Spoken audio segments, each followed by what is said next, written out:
Commander Alice Ward stood at the bridge of the U.S. Orion, her eyes fixed on the massive display screen before her.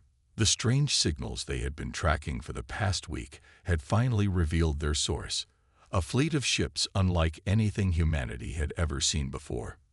"Commander, the objects have passed Mars orbit," Lieutenant Sam Cooper reported, his fingers dancing across the control panel. "Their formation suggests this isn't just an exploration fleet." Alice nodded, her expression remaining calm despite the gravity of the situation.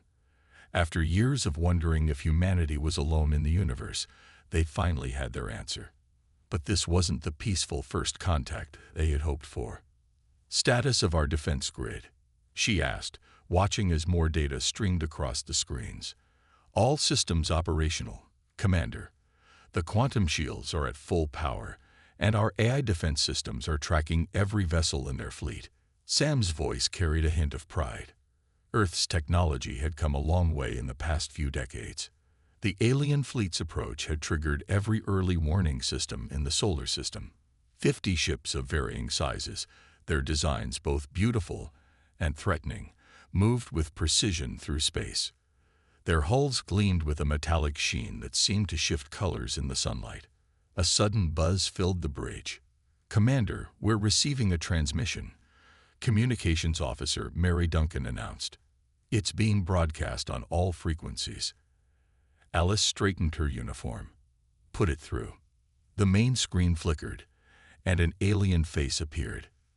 The creature had gray-blue skin, large eyes with vertical pupils, and what appeared to be breathing gills along its neck. When it spoke, its words were automatically translated by the ship's eye. "People of Earth, I am High Commander Zexanar of the Galactic Council Fleet. Your world has been monitored since your species first split the atom. The time has come for your assessment and integration into the greater galactic community." Alice noticed the implied threat in the alien's tone. This wasn't a friendly visit. It was a show of force. "Our scans indicate your civilization has achieved quantum computing capabilities and developed energy manipulation technology," Zexanar continued. "For the safety of all species, we demand your immediate surrender and the transfer of all military technology to Council control." A murmur of disbelief spread through the bridge. Alice stepped forward, her voice steady as she responded. "High Commander Zexanar, I am Commander Alice Ward of the Earth Defense Fleet. We welcome peaceful contact with other civilizations, but we do not respond to demands or threats." The alien's gills fluttered in what seemed like surprise. "Commander Ward, perhaps you don't understand. The Galactic Council represents over 30 spacefaring species. Resistance would be—" He paused as new information appeared before him. His large eyes widened. Alice allowed herself a small smile. The alien fleet's scans were finally penetrating their outer defensive layers, revealing the true extent of Earth's technological advancement. "Impossible," Zexanar muttered. "Your shield technology. These readings cannot be correct." "I assure you, they are," Alice replied. "Humanity has developed in isolation, High Commander. We've learned to be cautious and innovative. The technologies you're detecting are just the surface of our capabilities." The bridge crew watched as more alien ships conducted scans. Earth's defensive grid was a masterpiece of engineering. Layers of quantum shields, automated defense platforms, and AI-controlled weapon systems that could track and neutralize threats faster than any organic operator. "Your civilization has achieved quantum integration at this level without Council guidance." Another alien voice joined the transmission. This one belonged to a being with silvery skin and luminescent patterns across its face. "Fascinating. I am Ambassador Athes of the Aetherian Collective. We wish to propose a diplomatic meeting." Before Zexanar could object, Alice nodded. "We would welcome the opportunity for peaceful dialogue, Ambassador. However, your fleet's current position could be seen as an aggressive stance. Perhaps a small diplomatic vessel would be more appropriate." The Aetherian ambassador's patterns pulsed with soft light. "A reasonable request. High Commander, with your permission, I will proceed with a single ship." Sexenar's gills twitched in what appeared to be frustration. The council protocols must be followed, Ambassador. A full assessment team will not be necessary at this time, Ambassador Aethes interrupted smoothly. Clearly, our initial assumptions about Earth's technological development were incorrect. Alice watched the interplay between the two aliens with interest. There were clearly different factions within this galactic council, and not all of them shared the same agenda. Lieutenant Cooper, she called, please transmit the coordinates for the diplomatic landing zone to the ambassador's vessel, and inform President Mills that we'll be receiving our first official alien visitors. As the transmission ended, Alice could see the mix of excitement and concern on her crew's faces. Humanity had prepared for this moment for generations, but the reality was still overwhelming. They didn't expect us to be this advanced, San noted, reviewing the scan data. Their ships are powerful, but our quantum defense systems are at least 2 generations ahead of their technology. Alice nodded. And that's exactly what worries me. We've surprised them, and surprised military forces often react unpredictably. She turned to her crew. Begin full documentation of all interactions, and keep our defense systems at maximum readiness. First contact just became a lot more complicated than anyone expected. Within hours, Earth's media was buzzing with the news. Crowds gathered in cities worldwide, watching massive screens that showed the alien fleet holding position beyond Mars. The sight of the U.S. Orion escorting a single alien vessel toward Earth became an instant historic image, shared across every network. In her quarters, Alice reviewed the initial diplomatic briefing. Earth's leadership had always known this day would come, and they had planned accordingly.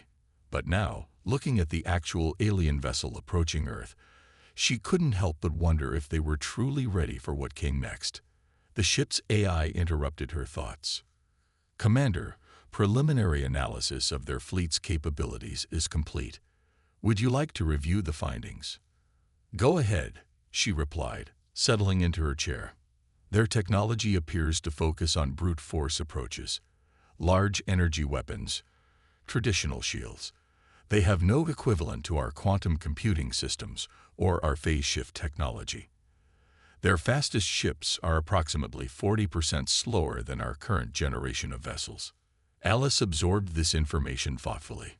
Earth's isolation had forced humanity to think differently, to find new solutions to old problems. While the aliens had shared and built upon each other's technologies, humanity had forged its own path. One more thing, Commander, the AI added. I've detected numerous attempts to penetrate our computer systems since their arrival. Their methods are primitive by our standards, but persistent. Keep monitoring them, Alice ordered, and make sure our counterintelligence systems feed them exactly what we want them to see. As she prepared for the upcoming diplomatic meeting, Alice couldn't shake the feeling that this was just the beginning. Humanity had worked hard to reach this level of technological achievement, and they wouldn't give it up without a fight. The next few days would determine whether Earth had made a new friend or a powerful enemy. Either way, the galaxy was about to learn that humanity was not to be underestimated. Chief Engineer Peter Morgan couldn't believe what he was seeing. The data streams flowing across his quantum displays showed dozens of unauthorized scan attempts targeting Earth's defense network.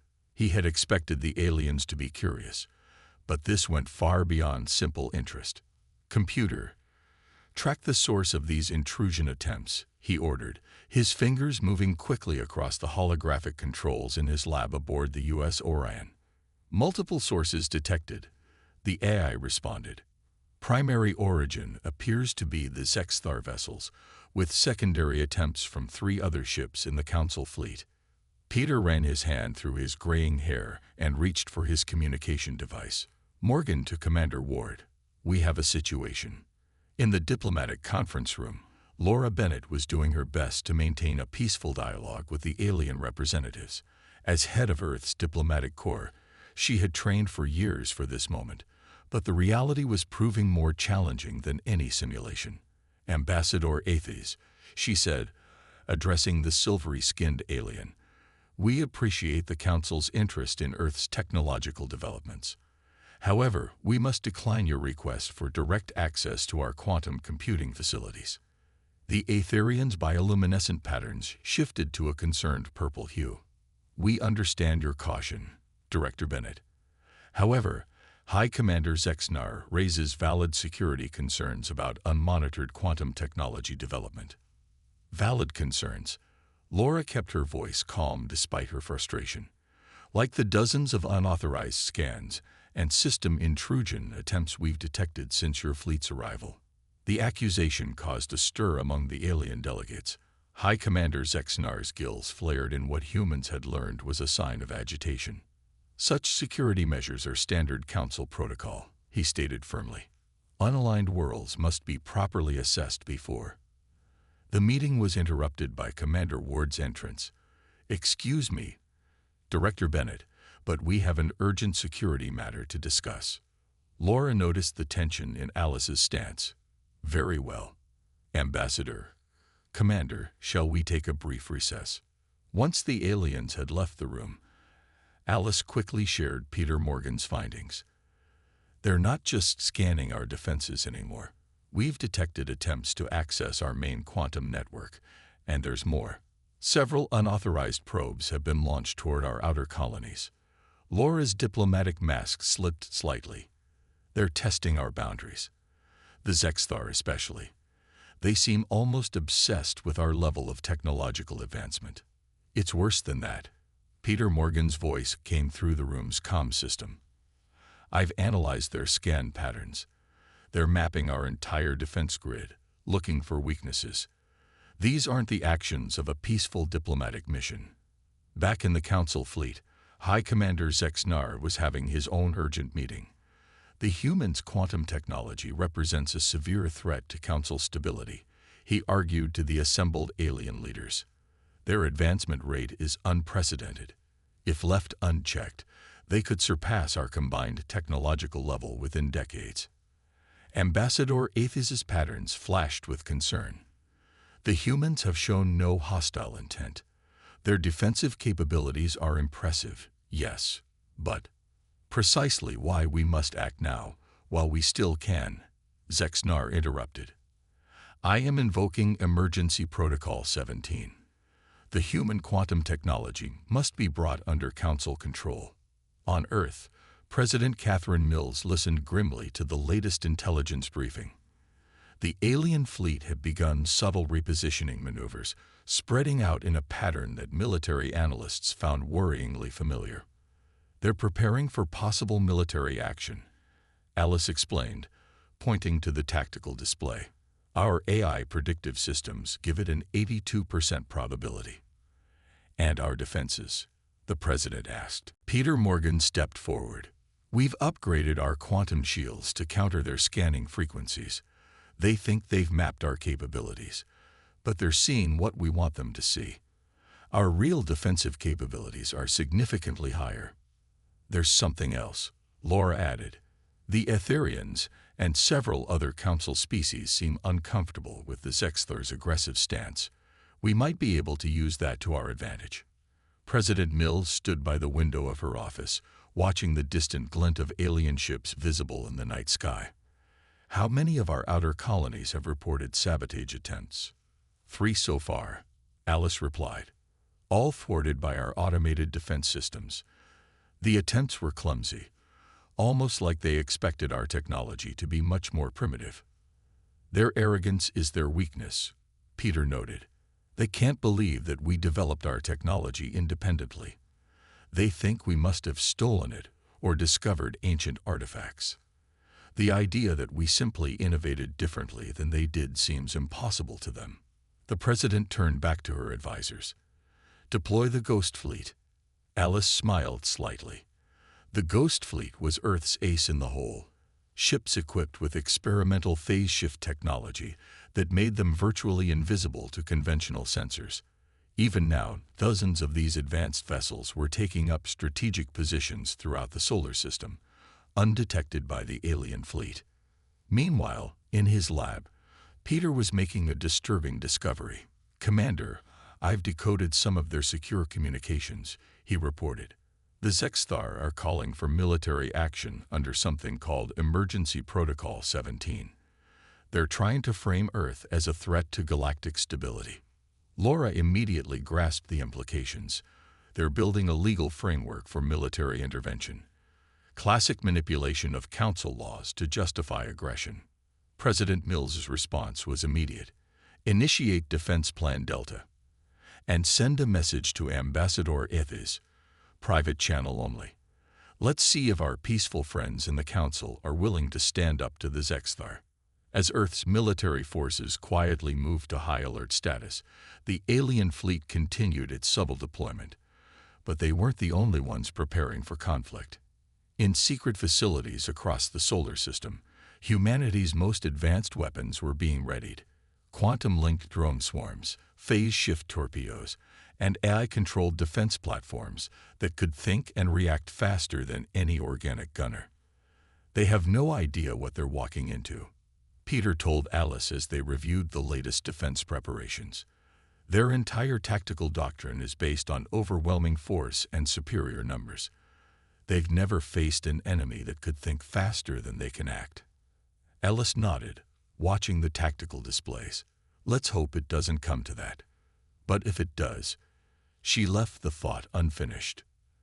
The next few days would determine whether humanity's first contact with alien life would end in peaceful cooperation or interstellar war. But one thing was certain. If the Zexthar chose conflict, they would learn that humanity's technological advancement was not just for show. As the sun set on another tense day, Earth's defensive grid hummed with quantum energy, ready for whatever came next. In his lab, Peter Morgan watched the alien fleet's movements and smiled grimly. They thought they were being clever, probing for weaknesses that didn't exist, preparing for a fight against an enemy they didn't understand. The real question wasn't whether humanity could defend itself. It was how much of their true capabilities they would need to reveal when the time came. The attack came without warning. The Zexthar fleet suddenly accelerated toward Earth's outer colonies, their weapons charging. But humanity wasn't caught off guard. Their quantum eye had predicted this possibility with 94% accuracy. Multiple hostile ships approaching Titan colony. Sam Cooper announced from his station on the U.S. Orion's bridge. They're launching fighter squadrons. Commander Alice Ward's response was immediate. Activate Defense Grid Alpha. Deploy the drone swarms. Her voice remained steady, showing none of the tension she felt inside. The space around Titan lit up as hundreds of small, quantum-linked drones emerged from hidden bays. Each drone was controlled by an AI that could think and react thousands of times faster than any organic pilot. High Commander Zexnar watched from his flagship as the first wave of his fighters approached the human colony. His confidence turned to shock as he saw what happened next. The human drones moved in perfect coordination, creating complex patterns that his targeting systems couldn't track. Energy beams from his fighters passed harmlessly through empty space where drones had been microseconds before. Impossible, he snarled. No defense system can react that quickly. But it could. Peter Morgan's revolutionary point defense system, guided by quantum computers, was proving devastatingly effective. Not a single Zexthar fighter got through the drone screen. Their attack pattern is predictable, the Orion's AI reported. They rely heavily on numerical superiority and brute force, adjusting drone tactics to counter. Alice watched as the alien fleet's formation began to break apart. The Zexthar had expected an easy victory over a primitive defense system. Instead, they found themselves facing technology they couldn't understand. Commander, Mary Duncan called from communications. We're receiving a transmission from Ambassador Ethis. 3 council species are withdrawing their ships from the Zexthar attack force. The alien fleet's neat formation was now in chaos. Their carefully planned attack had fallen apart in minutes, their fighters either destroyed or retreating, and now their allies were abandoning them. But Zexnar wasn't finished. Launch the heavy cruisers, he ordered. Target their main colony dome. Let's see how their precious drones handle real warships. The massive Zexthar cruisers moved forward, their main guns charging. They were built to break planetary defenses, and Zexnar was confident that no colony shield could withstand their power. Alice allowed herself a small smile. Time to show them what our phase shift technology can really do. Peter, you're up. In his engineering lab, Peter Morgan initiated the defense system he'd spent years perfecting. Phase shift generators online. Quantum field stabilizers at full power. The Zexthar cruisers fired. Enormous beams of energy shot toward Titan Colony's main dome. But instead of impacting the shields, the beams simply passed through. The colony seemed to flicker for a moment, as if it wasn't quite solid. By the first worlds, Zexnar whispered, "What kind of technology is this?" "Phase shift successful," Peter reported. "The colony is operating in slightly shifted quantum state. Their weapons can't touch it." The human counterattack began immediately. The U.S. Orion led a squadron of Earth's most advanced warships out of their hidden positions. Their hulls glowed with quantum energy as they engaged the enemy fleet. "Their shields are strong," Sam reported, "but our targeting AI has found the frequency patterns. Each shot we take teaches the system more about their defenses." Alice nodded. "Launch magnetic pulse torpedoes. Let's see how their ships handle having their power systems scrambled." The space battle that followed would be studied for generations. The Zexthar fleet, despite its size and power, found itself unable to cope with human battle tactics. Earth's ships seemed to know where every shot would go before it was fired. Their defenses adapted to each new weapon, and their attacks grew more precise with each passing minute. "Commander," Peter's voice came through the comm. "Their flagship is attempting to hack our defense network again. Should we let them in?" "Give them access to the dummy network," Alice ordered. "Let them think they found our weakness." The Zexthar computers eagerly absorbed the fake tactical data, not realizing they were being fed exactly what Earth wanted them to see. Their next attack run led them straight into a prepared ambush. "Quantum torpedoes, full spread," Alice commanded. "Target their engine sections." The advanced weapons struck with perfect accuracy, guided by AI systems that had calculated the exact weak points in the Zexthar shields. 3 heavy cruisers lost power and began drifting. In the Council fleet, more ships were breaking formation. The Etherians had openly declared their opposition to the attack, and others were following their lead. "This is Ambassador Aethes to all Council vessels." The transmission went out on all frequencies. "The Zexthar attack was unauthorized. All peaceful species are ordered to stand down." But Zexnar wasn't ready to admit defeat. "Launch the boarding pods," he commanded. "If we can't destroy their colony, we'll take it from the inside." It was exactly what Earth's defenders had been waiting for. As the boarding pods approached, they triggered the final layer of defense, the quantum disruption field. "Activating QDF," Peter announced. The space around Titan Colony lit up with a subtle purple glow. The Zexthar boarding pods suddenly stopped, their systems completely shut down. The quantum disruption field had severed their connection to their control systems, leaving them dead in space. "Their entire attack force is in disarray," Sam reported with satisfaction. "We've neutralized their main weapons, their fighters are destroyed or retreating, and their boarding pods are disabled, all without a single civilian casualty." Alice opened a channel to the Zexthar flagship. "High Commander, your attack has failed. Your allies are abandoning you. I suggest you withdraw before we're forced to demonstrate more of our defensive capabilities." The threat wasn't empty. The Ghost Fleet was still hidden, its ships ready to strike from positions the Zexthar didn't even know existed. And Earth had barely begun to show what its quantum weapons could do. Zexnar's response was a grudging retreat order. His mighty fleet, which had expected to easily overwhelm a primitive human defense, limped away from Titan Colony in defeat. As the alien ships withdrew, Laura Bennett was already in contact with the Council moderates. "This attack will have consequences," she told Alice. "The balance of power in the Council is shifting. Several species are calling for an emergency session to discuss the Zexthar's actions.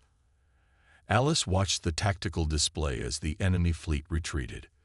"They'll be back," she said quietly. "This was just their first attempt.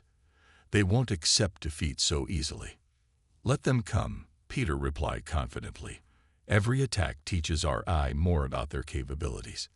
Next time, we'll be even better prepared." The battle for Titan Colony was over, but the war was just beginning. Humanity had proven its technological superiority, but everyone knew the Zexthar would not accept this humiliation without response. As the adrenaline of battle faded, Alice thought about what this victory meant. Earth had just fought its first interstellar battle, and won decisively. The galaxy was about to learn that humanity wasn't just another primitive species to be conquered or controlled. They were something entirely new. Admiral Daniel Hayes stood before the holographic display in Earth's Strategic Command Center. Representatives from every major Earth nation watched as he outlined Operation Thunderbolt, humanity's response to the Zexthar attack. "The enemy expects us to stay defensive," he explained, pointing to the ghostly images of alien fleet movements. "They think we'll hide behind our shields and wait for their next attack. We're going to prove them wrong." In the diplomatic wing, Laura Bennett was meeting with Ambassador Aethes. The silvery-skinned alien's patterns glowed with a mix of colors the humans had learned meant serious concern.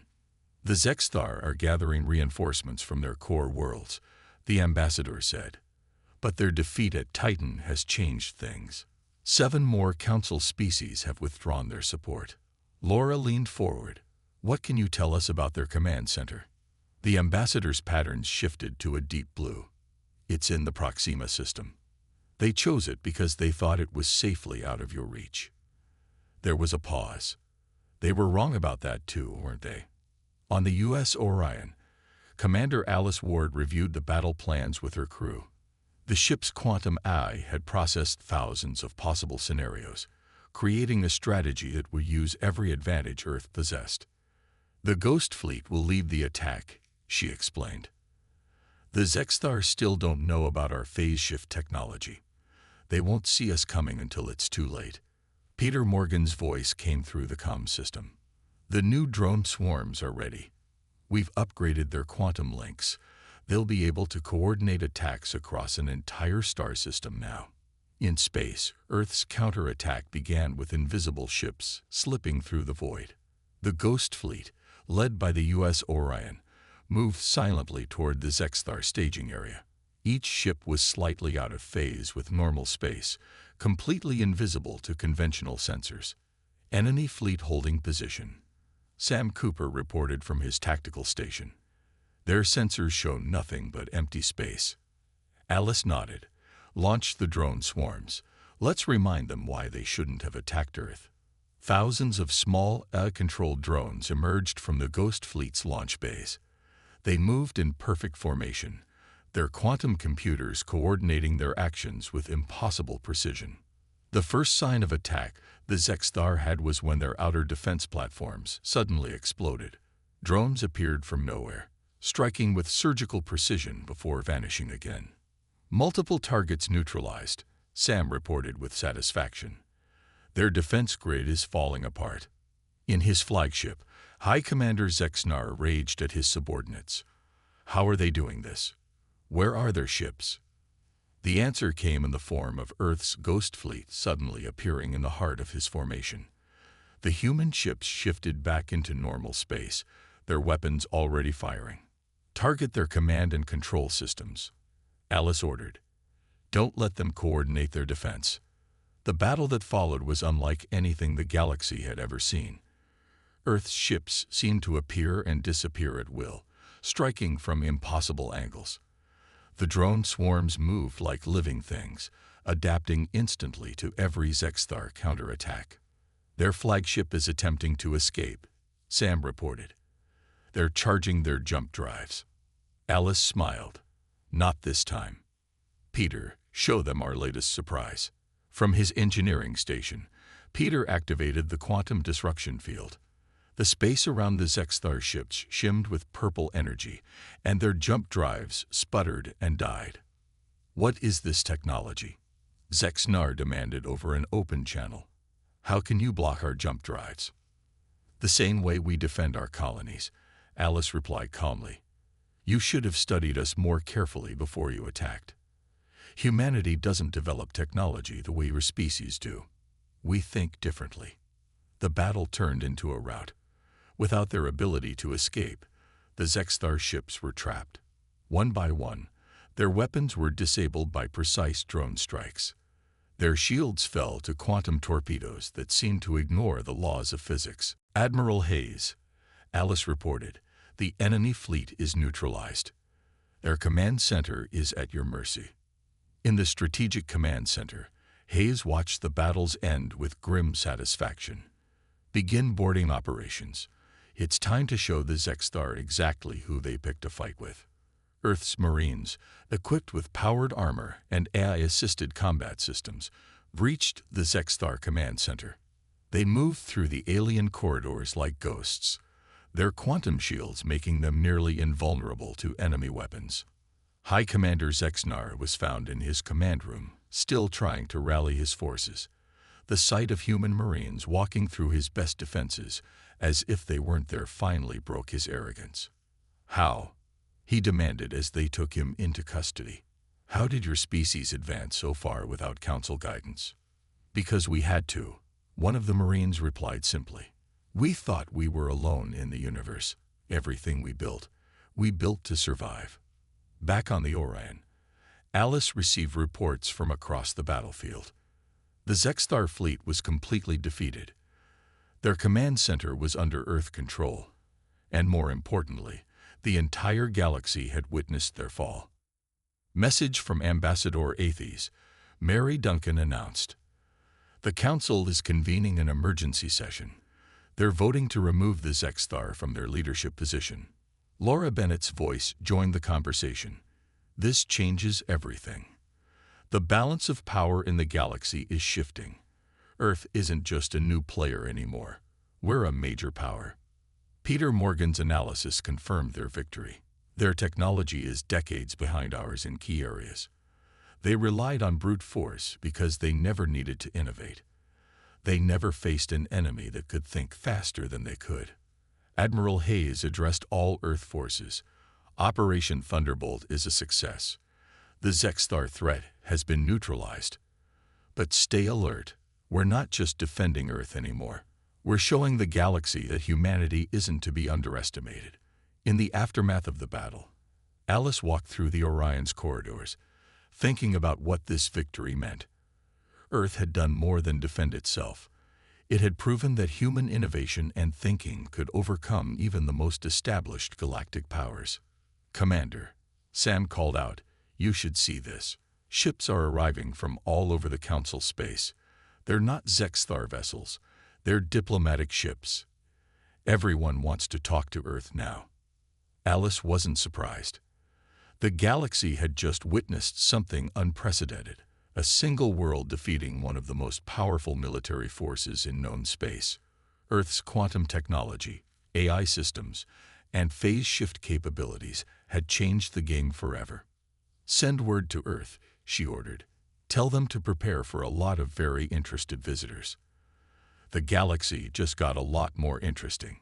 As the Orion began its journey home, the stars seemed different somehow. Humanity had taken its first steps into a larger universe, not as supplicants or victims, but as equals, or perhaps more than equals. The counterattack was over, but Earth's rise was just beginning. 3 months after the decisive battle, Commander Alice Ward stood in the newly constructed Galactic Council chamber on Earth. The massive room was filled with representatives from over 30 alien species. The empty Zexthar seats served as a reminder of how much had changed. "The vote is unanimous," Ambassador Aethes announced, his silvery skin patterns glowing with bright colors. "Earth is granted full council membership with special status as a technology leader." Laura Bennett, standing beside Alice, smiled quietly. They had worked hard for this moment. After the defeat of the Zexthar, Earth had chosen a path of firm but fair leadership in galactic affairs. Our first proposal, Laura addressed the Council, is the establishment of an interspecies technology exchange program, not to share weapons, but to help all species advance together. In his lab aboard the U.S. Orion, Peter Morgan was already working with alien scientists. Their different approaches to technology had sparked new ideas and innovations. The aliens' traditional methods, combined with human creative thinking, were producing remarkable results. The quantum mechanics they use are so different from ours, he explained to a group of fascinated alien engineers. Neither approach is wrong. They're just different paths to the same goal. President Mills watched from her office as construction began on Earth's first quantum gate. The massive structure would revolutionize galactic travel, using human phase shift technology to create stable wormholes between star systems. The first gate will connect Earth to the Aetherian homeworld. And Aid explained, 7 more species have already requested their own gates. Admiral Hayes, observing the construction from the bridge of his flagship, thought about how much had changed. The Ghost Fleet was no longer hidden. Instead, it served as a visible reminder of Earth's protective power. Our role has changed, he told his officers. We're not just defending Earth anymore. We're helping build a more stable galaxy. In the former Zexthar Command Center, now transformed into a research facility, Alice met with High Commander Zexnar. The once proud alien leader had requested this meeting after months of observing humanity from his comfortable but secure quarters. I understand now, he said quietly, his gills moving slowly. We thought power came from controlling others. You showed us it comes from innovation and cooperation. Alice nodded.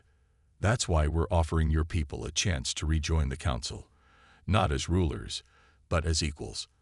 Your species has much to offer if you choose to work with others instead of trying to control them. The rehabilitation of the Zexthar was just one part of the changing galactic landscape. Earth's quantum technology had opened new possibilities that even the oldest Council species hadn't imagined. The humans think differently, Ambassador Ethes explained to the Council. Where we saw limits, they saw opportunities. Where we followed established paths, they created new ones. In orbit around Earth, the U.S. Orion was being fitted with new systems that combined human and alien technology. Peter Morgan had worked with scientists from 12 species to create something entirely new. The quantum AI now communicates instantly across any distance, he explained to Alice during an inspection. It can coordinate with ships and facilities anywhere in known space. Sam Cooper, monitoring the new systems, smiled at the readings. The aliens were amazed that we gave our AIs so much freedom to learn and adapt. They always restricted theirs, afraid of what might happen. And now? Alice asked. Now they're learning that trust and innovation go hand in hand, Sam replied. Just like we had to trust each other to survive when we thought we were alone in the universe. Laura Bennett spent her days helping shape the new galactic order. Earth's position was unique. They were newcomers who had somehow surpassed the old powers. It was a delicate balance of sharing knowledge while maintaining the strength to defend peace. We're not here to rule, she often told the Council. We're here to help all species reach their full potential. The changes weren't just political. Earth's cities now hosted visitors from across the galaxy. Alien students came to study human innovation methods. Human teachers traveled to distant worlds to share their unique perspective on technology and progress. 1 year after the Zexthar attack, Alice stood with Peter and Laura on the observation deck of the new Quantum Gate Control Center. Below them, the massive gate hummed with energy as it prepared for its first test. Hard to believe it all started with them, trying to bully us into submission, Peter mused, watching the quantum field stabilize. Laura nodded. They thought they were coming to evaluate a primitive species. Instead, they found equals, or more than equals in some ways. We still have a lot to learn from them. Alice added. Their traditional methods, combined with our innovation, are creating things neither of us could have made alone. The quantum gate activated, creating a stable wormhole to the Aetherian homeworld. It was a perfect symbol of the new era, human technology helping bring the galaxy closer together. In the council chamber, President Mills addressed the assembled species. A year ago, we faced a choice between conflict and cooperation. We chose to defend ourselves, yes, but also to reach out in friendship once the fighting was done. Ambassador Aethes, now Earth's strongest ally in the Council, added his own thoughts. The human showed us that true strength isn't about domination. It's about innovation, adaptation, and working together. As the speech ended, Alice watched ships from a dozen species pass through the quantum gate.